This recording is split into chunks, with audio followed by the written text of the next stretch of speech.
నేను వస్తే శాంతి భద్రతలకి విఘాతం కలుగుతుందని చెప్పాడు. ఆ రోజున ప్రభుత్వ ఖజానాకి గండి పడుతుందని చెప్పాడు.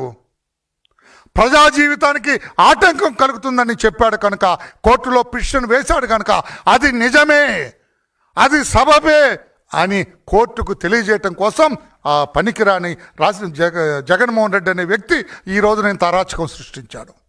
అది గమనించాలి. నేను కోర్టుకు విజ్ఞప్తి చేస్తున్నా, అయ్యా మీరు ఈరోజు జగన్మోహన్ రెడ్డి చేసింది మీరు సమర్థిస్తారా?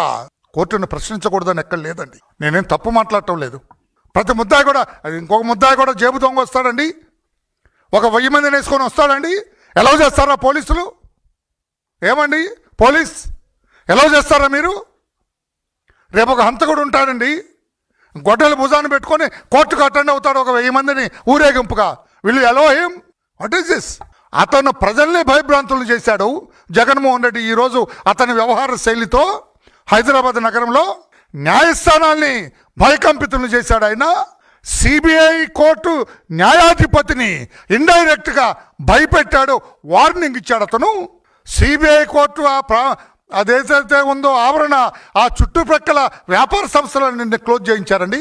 ఇతనెవడో ముద్దాయి కోర్టుకు వస్తుంటే వాళ్ళందరి జీవితాన్ని ఎందుకంటే పాడు చేయాలి? వాళ్ళ జీవన భృతిని ఎందుకు ఆటంకం కలిగించాలి? ఏమైనా దేశం కోసం రక్తార్పణం చేసిన వ్యక్తి వచ్చేది కోర్టుకి? భారతదేశ స్వాతంత్రం కోసం బ్రిటిష్ వాళ్ళతో పోరాడి ఒక చెయ్యి ఒక కన్ను పోగొట్టుకున్నవాడా కోర్టుకు వస్తుంది? అరే మీ దుంపల దగ్గర 11 ఛార్జ్ షీట్లు అతని మీద 43,000 కోట్లు కొట్టేశాడని CBI, the highest investigating agency in our country, వాళ్ళు చెప్పారు. ఇది వరలరామయ్యో, మా నాయకుడు చంద్రబాబు నాయుడు గారు, మా యువ నాయకుడు లోకేష్ బాబు గారు చెప్పింది కాదండి. CBI after thorough investigation charge షీట్లు వేస్తే CBI court after verifying the contents of the charge sheet పరిగణలోకి తీసుకుంది. ఆ ఛార్జ్ షీట్లన్నీ నంబర్ చేశారు.